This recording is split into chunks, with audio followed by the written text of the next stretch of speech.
GOWON and OJUKWU had personal issues. And their personal issues affected the way they negotiated. And then that ultimately led to breakdown in agreement that led to the Civil War, right? I think it's important to be clear that you couldn't pick two people who were so utterly different in their background and in their upbringing than EMEKA OJUKWU and YAKUBU GOWON. So they were very, very different people in their worldview, in their background, in their upbringing. Now, the trouble arose because of a practice which seems to me to be completely crazy, and I speak as somebody who's been through that process, where OJUKWU and the other graduates who were commissioned into the army in the late 50s and the early 60s. University graduates. Yes, university graduates. They had their seniority backdated by 30 months to account for the fact that they had been to university. What that had to do with their seniority or competence as soldiers is beyond me.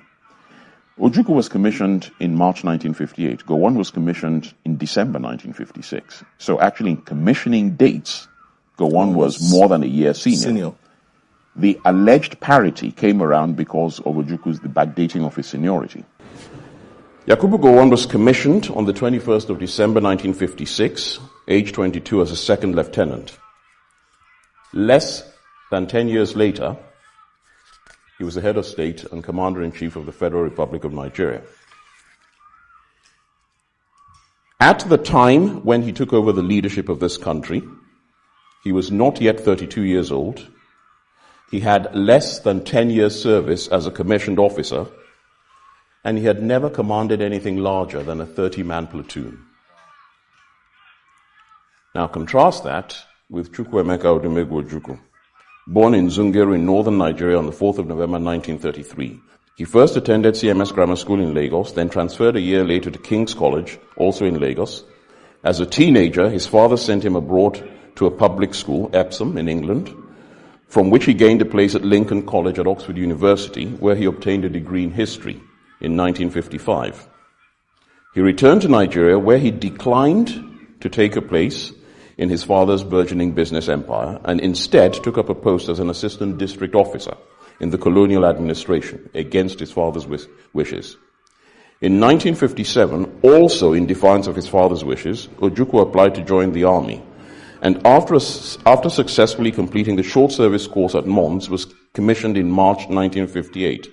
This was 15 months after GOWON.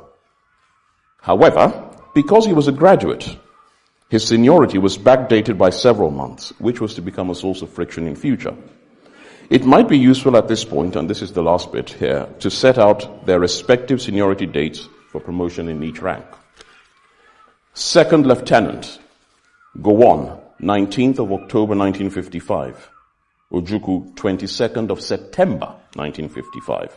So some 3 weeks. Lieutenant, GOWON, 9th of September 1957. OJUKWU, 22nd of September 1957, so some 3 weeks after GOWON. Captain, GOWON, 19th of October 1961. OJUKWU, 22nd of September 1961, some 2 weeks before. So you see they're going backwards and forwards. But don't forget that GOWON was commissioned 15 months before. Major, GOWON, 9th of March 1963. OJUKWU, 7th of March, 1963, 2 days. Lieutenant Colonel, both on the same day, the 1st of April, 1964. If 1 million Nigerians died as a result of two people bickering over seniority dates, I think you will agree that not only was that a complete and utter futile waste of life in the way General Adebayo described, but actually has no basis in reality at all. Thank you.